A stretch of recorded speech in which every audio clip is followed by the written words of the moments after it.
બનાવને મોકલવામાં આવ્યા હતા અને એમની જે ફરિયાદ છે એ મુજબ એકમજી મંદિર જમાલપુર વિસ્તારમાં આવેલું છે, પ્રાચીન મંદિર છે,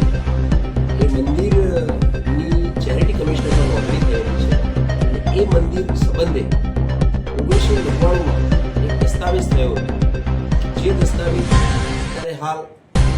નામદાર હાઈકોર્ટની અંદર જ્યુડિશિયલ પ્રોસિડિંગમાં છે. એના અનુસંધાનમાં અન્ય લોકો દ્વારા જે આ કામના જે આરોપીઓ છે એમના દ્વારા એક નવો બીજો દસ્તાવેજ બનાવવામાં આવ્યો છે, 2023માં બનાવવામાં આવ્યો હતો અને એ દસ્તાવેજ અનુસાર એ જમીન એમને વેચાણે લઈ ગઈ. આ જમીન વેચાણે આપવામાં સહલ ઓનર્સના જે તે વખતના જવાબદાર વહીવટદાર બાબુલાલ ડાયલાલ શાહ, પછી મોહમ્મદ અસગર, શેખ નિઝામુદ્દીન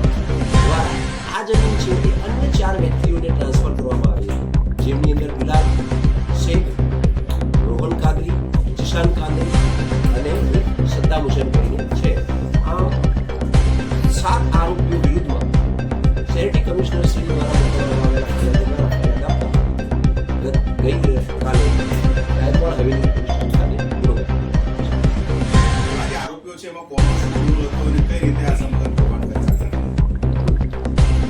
આ ગુનાની અંદર કુલ 7 આરોપીઓ છે અને આ એક વ્હાઇટ કોલર ક્રાઇમ કહી શકાય એવા પ્રકારનો પણ ગુનો છે, જ્યાં એક ધાર્મિક સ્થળ ઉપર પોતે જમીન જે છે જે ચેરિટી કમિશનમાં નોંધાયેલી છે એ વેચાણે મેળવી લેવામાં આવે છે અને એની બાબતમાં નામદાર હાઈકોર્ટમાં 2010થી ચાલે છે અને એ અત્યારે હાલ પણ પેન્ડિંગ છે. આમ છતાં ચેરિટી કમિશનર શ્રીની જગ્યા હોવા છતાં કેટલાક કિસ્સાઓ જેની અંદર આ કામના આરોપી નંબર 1, 2 અને 3 એટલે કે બાબુલાલ ભાઈ, મોહમ્મદ અસગર અને શેખ નિઝામુદ્દીન દ્વારા આ જમીન છે અન્ય 4 વિસ્તારોને વેચી દેવામાં આવી છે, જેમાં એમને 2 કરોડ અને 36 લાખના દસ્તાવેજ મુજબ એની જંત્રી મુજબ એમને વેચાણ કરે છે. સદર ગુનાની અંદર ફોર્જ દસ્તાવેજો ઉભા કરી 2016માં ખરાબ 9 ભેગો કરવામાં આવે છે, જે પણ એક ફોર્જ દસ્તાવેજ હતો. સાથે સાથે આ લોકો જે આરોપીઓ છે એ કલેક્ટરશ્રીની કચેરી અમદાવાદ ખાતે પણ જમીન વેચાણની મંજૂરી બાબતે ખોટા અને ફોલ્સ રજૂઆતો કરી અને એક મંજૂરી મેળવી લે છે અને મંજૂરી આધારે 2023માં એક દસ્તાવેજ થાય છે અને જે દસ્તાવેજની અંદર તેઓ તમામ રીતે ચેરિટી કમિશનર છે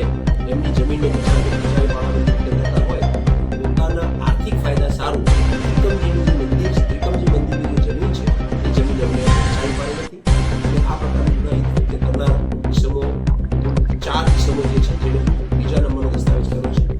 એમની સામે કાર્યવાહી કરવામાં આવી છે અને 2 આરોપ કરવામાં આવ્યા છે. સર, કોર્ટ મેટર ચેરિટી કમિશનરની મંજૂરી લેવી છે તો આ મંજૂરી કલેક્ટરમાં જ ગઈ નથી, કોણે મંજૂરી આપી? અહીંયા 2 વસ્તુ સમજવી જરૂરી છે કે ત્રિકમજી મંદિરના સંદર્ભમાં 2 દસ્તાવેજો થયા છે. એક છે 1999નો પ્રથમ દસ્તાવેજ, જે દસ્તાવેજ વિવાદાસ્પદ હોય નામદાર હાઈકોર્ટમાં ફર્સ્ટ અપીલ પ્રતિક્ષ 1 અનુસંધાનમાં એ હાલ જ પેન્ડિંગ છે અને સબ જ્યુડિશિયલ હોય જેની આપણે અહીંયા ચર્ચાનો પ્રકાશ નથી. પરંતુ જે બીજો દસ્તાવેજ થાય છે 2023 એ દસ્તાવેજ છે જે દસ્તાવેજ કલેક્ટર શ્રી અમદાવાદની અંદર વેચાણ માટેની મંજૂરી માટે રિપોર્ટ કરે છે. એ રિપોર્ટમાં પોતે એવું જણાવે છે આ કામના આરોપી કે આ જમીન છે એ જમીન પ્રાઇવેટ જમીન છે, એની કોઈ પણ ટ્રસ્ટ પબ્લિક ટ્રસ્ટ એક્ટનો કાયદો લાગુ પડતો નથી અને આ જમીન સંદર્ભમાં કોઈ પણ દાવાઓ કોઈ પણ નામદાર કોર્ટમાં ચાલતા નથી. આવા પ્રકારની ખોટી રજૂઆત થયેલી એના સંદર્ભમાં કલેક્ટરશ્રીની વ્યવસ્થા સંદર્ભમાં એમને મંજૂરી મેળવેલી, જે મંજૂરી ખોટી રજૂઆત આધારે મેળવેલી, જે પ્રસ્થાપિત થતો સદર બાબતમાં ગુનો સામે તપાસ થશે. મંજૂરી મેળવવી મોટી વાત છે, કઈ રીતે મંજૂરી મેળવી, મંજૂરી કોણે આપી એ બાબતે કોઈ તપાસ થશે? હા, 2023નો જે દસ્તાવેજ થાય છે એ દસ્તાવેજના 6 દિવસ પહેલા આ કામના આરોપીઓ જેની અંદર શેખ નિઝામુદ્દીન, અબ્દુલ રહેમાન અને બીજા આરોપી છે મોહમ્મદ બિલાલ દ્વારા એક એફિડેવિટ કરવામાં આવે છે કલેક્ટરશ્રીની કચેરીમાં અને એ એફિડેવિટમાં પોતે આ જમીનની વેચવાની મંજૂરી માંગે છે નિઝામુદ્દીન અને એ મંજૂરી માંગીને વેચાણ બિલાલને કરવાનું હોય છે. આવા પ્રકારની રજૂઆત છે જેમાં તમામ જે હકીકતો હકીકતો છુપાવવામાં આવી હતી આરોપી દ્વારા અને આવી હકીકતો છુપાવેલી હોવાના કારણે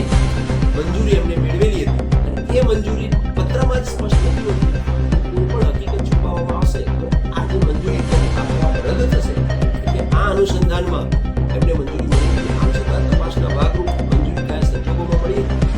હતી તે પણ એક તપાસનો વિષય છે. હા, આ ગુનો જે છે એની અંદર ટોટલ અત્યાર સુધીમાં 2 આરોપીની ધરપકડ થયેલી છે